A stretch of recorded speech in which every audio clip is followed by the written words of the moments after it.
স্বাস্থ্য সুরক্ষায় কি খাওয়া প্রয়োজন? তো আমাদের যেটা করতে হবে, ধরেন কারো ডিজিজ নাই, হুম, হ্যাঁ, ডায়াবেটিস নাই, তো একজন ন্যাচারাল সুস্থ যে মানুষ তারা ন্যাচারাল খাবারই খাবে। আমরা ন্যাচারাল খাবো, ন্যাচারাল প্রাকৃতিক খাবার খাবো, রিয়েল ফুড খেতে হবে। এখন রিয়েল ফুড আর ফেক ফুডের পার্থক্য বোঝা সহজ।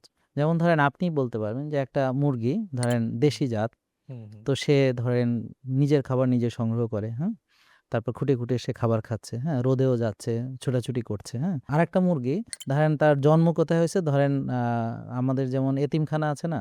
তো ওরা ইনকিউবেটরে, ওর বাবা-মা কেউ জানেই না, হ্যাঁ? ইনকিউবেটরে হয়তো অনেক বাচ্চা হয়েছে, তাদেরকে একসঙ্গে রাখছে, তাদেরকে ফিড খাওয়াচ্ছে, হ্যাঁ? তারা হয়তো ওখানে বসে, বসে ডিম পাড়ছে আর হুম, হুম, খাচ্ছে। হুম, হুম। কিন্তু তাদের কোনো সোশ্যাল লাইফ নাই, খেয়াল করছেন? এবং তারা কোনো এক্সপোজ না, সানলাইট বা তাদের ফিজিক্যাল অ্যাক্টিভিটি, তারা খাচ্ছে আর তাদের একটা পারপাস যে হুম, তাদেরকে হুম, আমাদের হুম। হয়তো মাংস হিসেবে তৈরি করা হচ্ছে হুম, হুম। অথবা তাদের থেকে আমরা ডিম নিচ্ছি। তাহলে ওটা কি মানে রিয়েল মনে হয়? তাহলে ওই যে কৃত্রিম ফিডটা যে উপায়ে। খাচ্ছে, হ্যাঁ? ওই ফিডটা কি রিয়েল, ন্যাচারাল? না।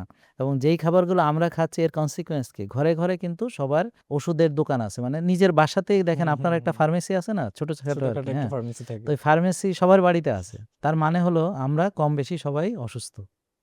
এই অসুস্থ হওয়ার যে মূল কারণ বললাম খাবার। খাবার। তাহলে আমরা নিশ্চয়ই ভালো কিছু খাচ্ছি না। খেয়ে তো আমাদের জাতির এই অবস্থা হওয়ার কথা না। তো এখন ওই যে মুরগিটা আমি খাচ্ছি, মুরগিটা আবার খাচ্ছে আরেকটা খাবার। সেই মুরগির মাংস আমি খাচ্ছি, সয়াবিন তেলে রান্না করে খাচ্ছি। তাহলে এটা তো রিয়েল না। এখন তেলের ভিতরে আপনাকে যদি বলি জয়তুনের তেল বা অলিভ অয়েল, হুম, যেটা একদম ন্যাচারাল ভাবে তৈরি করা হয়েছে বা যেটাকে আমরা এখন বলি অর্গানিক, হ্যাঁ? অর্গানিক যদিও এখন একটা খুব মজার টার্ম।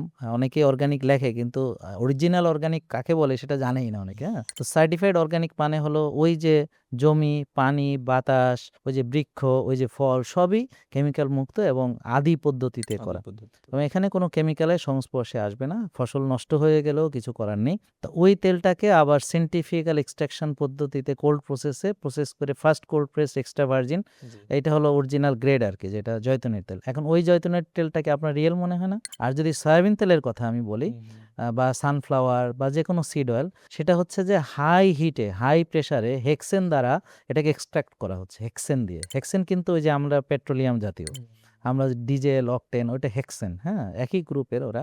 তা আমরা কিন্তু সমানে খেয়ে যাচ্ছি। এরপর এটা তো থাকে হচ্ছে একেবারে কালো আলকাতরার মতো ক্রুড। এরপর এটাকে ব্লিচ করা হয়, ডিগাম করা হয়, নিউট্রালাইজ করা হয়, ডিঅক্স করা হয়, উইন্টারাইজ করা হয়। সো এটা তো আমাদের অনেক রকম কেমিক্যাল প্রসেসের ভিতর দিয়ে যাচ্ছে। তো এখন তো এইটা তো নিশ্চয়ই আমাদের জন্য কল্যাণ বয়ে আনবে না। তো একদম। আমাদেরকে রোগী বানাবে। এখন আপনি যদি ঢেঁকি ছাঁটা লাল চাল, অরিজিনাল জাতের ধান, হ্যাঁ? এবং যদি ন্যাচারাল ভাবে করেন সেটা আমাদের জন্যে খেলে কোনো সমস্যা নেই। তবে সেটাকে বার্ন করতে হবে। আমি ধরেন খেলাম ৩ বেলা ভাত কিন্তু বার্ন করলাম না, বা দুবেলা রুটি একবেলা ভাত খেলাম বাট এটাকে আমি বার্ন করলাম না। তখন তো আস্তে, আস্তে বডিটা সামনের দিকে আগাবে।